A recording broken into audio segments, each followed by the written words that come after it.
Hello my friend, नमस्ते और प्यार भरा सलाम। इस वीडियो में आपको बताने वाला हूँ पाइप फैब्रिकेशन के बारे में।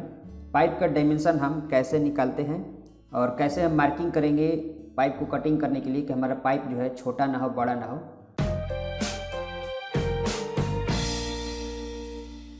तो यहाँ पे देख सकते हैं एक यहाँ पर स्पूल बनाया गया है जिसमें दोनों साइड फ्लैंज लगा हुआ है। तो इस तरीके से मान लीजिए कि एक साइड आपका एल्बो लगा हो या फिर रिड्यूसर लगा हो, तो कुछ भी लगा हो उसका डायमेंशन आपको देख लेना है कि उसका कितना है दोनों साइड का। तो यहाँ पे देखिए ये जो फ्लैंज है, फ्लैंज के आउटर से और ये फ्लैंज के आउटर तक जो डायमेंशन है 1600 दिया गया है मान लीजिए ड्राइंग के हिसाब से। और ये फ्लैंज का जो डायमेंशन है 128 mm है। 300 क्लास का फ्लैंज है मान लीजिए और इसका डायमेंशन है 128 mm दोनों फ्लैंज का। और फ्लैंज का जो डायमेंशन होता है यहाँ पे जो रेस फेस होता है 3 mm जो बाहर निकला हुआ रहता है वहाँ से चेक किया जाता है। इस चीज़ को आपको ध्यान रखना है। तो यहाँ पर देख सकते हैं जब 1600 डायमेंशन लिखा गया है तो उसमें से फ्लैंज का डायमेंशन दोनों साइड का माइनस करने के बाद इसका जो डायमेंशन आया है 1344 mm आया हुआ है। तो पाइप का डायमेंशन 1344 आ रहा है। तो हम पाइप कितना mm का लेंगे कि हमें यहाँ पर 4-4 mm दोनों साइड गैप रख करके फिटअप हो जाए। तो 1344 mm आपको क्या करना है इस तरीके से, इसमें सिर्फ 4 mm माइनस कर देना है। इसमें से 4 mm माइनस करना, क्योंकि हमारे पास 8 mm टोटल गैप का डायमेंशन अभी हमारा पाइप का ज़्यादा है। तो इसमें से 4 mm सिर्फ माइनस कर देना है और इस तरीके से पाइप के ऊपर 1340 mm पर मार्किंग कर देना है। देख सकते हैं 1344 mm जब हम मार्किंग करेंगे 1340 mm।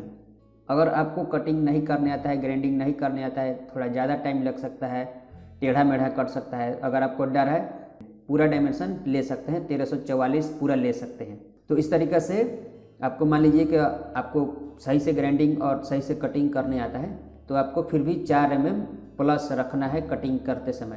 यानी कि हमारा टोटल डायमेंशन जो है कटिंग होने के बाद, ग्राइंडिंग होने के बाद भी इस तरीके से दोनों साइड बनने के बाद 1336 mm आना चाहिए। 4-4 mm गैप का डायमेंशन पाइप में ही माइनस किया जाएगा। तो 8 mm माइनस करने के बाद टोटल 1336 आना चाहिए। तो जब हम 1340 का कटिंग कर लेंगे उसके बाद हम कटिंग करने के बाद ग्राइंडिंग मारेंगे तो इसको 4 mm और इसको दबा देंगे ग्राइंडिंग मशीन से, ताकि ये पाइप जो है 1336 mm का हो जाए। तो इस तरीके से आपको कटिंग करके और पाइप को लगाना है ताकि आप दोनों साइड 4-4 mm गैप दे करके फिटिंग कर पाएँ। और ये पाइप का जो साइज़ दिया गया है ये 12 इंच का पाइप है और ये 300 क्लास का फ्लैंज दोनों साइड लगा हुआ है। अगर मान लीजिए कि इस तरीक़ा से कहीं कहीं पे आपको फैब्रिकेशन करना पड़ जाए कि डायरेक्ट इसको पाइप टू फ्लैंज लगा देना है, इसमें गैप नहीं देना है, तब आपको पाइप कितना mm कटिंग करना है। तो सेम वैसे ही यहाँ पर भी डायमेंशन मैं लिया हूँ 1600 मान लीजिए कि आउटर से आउटर डायमेंशन रखना है और फ्लैंज का डायमेंशन 128 mm माइनस करना है। 12 इंच का ये फ्लैंज है और 300 क्लास का ये फ्लैंज है जिसमें 128 mm इसका डायमेंशन दिया गया है। तो सेम हम दोनों साइड के फ्लैंज के यहाँ पर डायमेंशन माइनस करके यहाँ पर 1344 mm लिख दिए हैं। तो यहाँ पर अगर मान लीजिए कि पाइप में दोनों साइड कटिंग करना हो, देखिए मान लीजिए कि इधर से आप पीस काटते हुए आ रहे हैं और यहाँ भी कटिंग आ रहा है और यहाँ भी कटिंग आ रहा है, दो कटिंग है। तो 1344 प्लस आप 4 mm भी रख सकते हैं, वो भी सही रहेगा। नहीं तो आप अगर सीधा काटते हैं तो 2 mm भी रख सकते हैं। 2 mm आपको प्लस रखना है, इसमें पूरा 1344 +2 या फिर +4 कर देना है। यानी कि 4 mm रखेंगे तो और अच्छा है।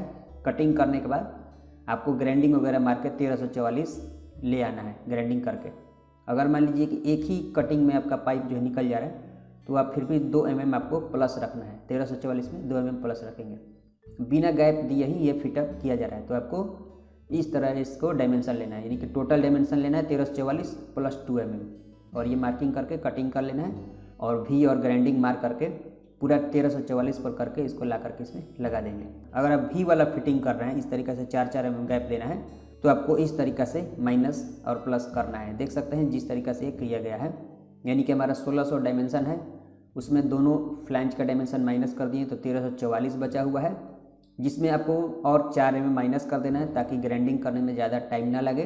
तो 1340 का हम पाइप कटिंग करेंगे और फिर इसमें हम 4 mm ग्राइंडिंग मशीन से दबा कर और ग्राइंडिंग करेंगे, भी मारेंगे ताकि वो पाइप 1336 का हो जाए। उसके बाद ला करके हम यहाँ पर फिटअप कर लेंगे। तो इस तरीक़े से आपको फैब्रिकेशन करना चाहिए पाइप, ताकि पाइप आपका छोटा या बड़ा ना हो, स्पूल आपका परफेक्ट हो जाए। अगर आप इस तरीक़े से नहीं करेंगे तो आपका पाइप जो है हो सकता है कि छोटा हो जाए तो पाइप जो है बर्बाद हो जाता है, फिर आपको दूसरे स्पूल में आपको यूज करना पड़ता है वो पाइप को। तो इस तरह से आपको फैब्रिकेशन कर लेना चाहिए। तो फ्रेंड, ये वीडियो कैसा लगा हमें कमेंट करके ज़रूर बताएं, और इस तरीक़ा से वीडियो को लाइक करें और अपने फ्रेंड के साथ शेयर करें, और नीचे इस तरीक़ा का रेड बटन होगा उसे आप दबा लीजिए, सब्सक्राइब कर लीजिए ताकि आगे आने वाला वीडियो आपको मिलता रहे।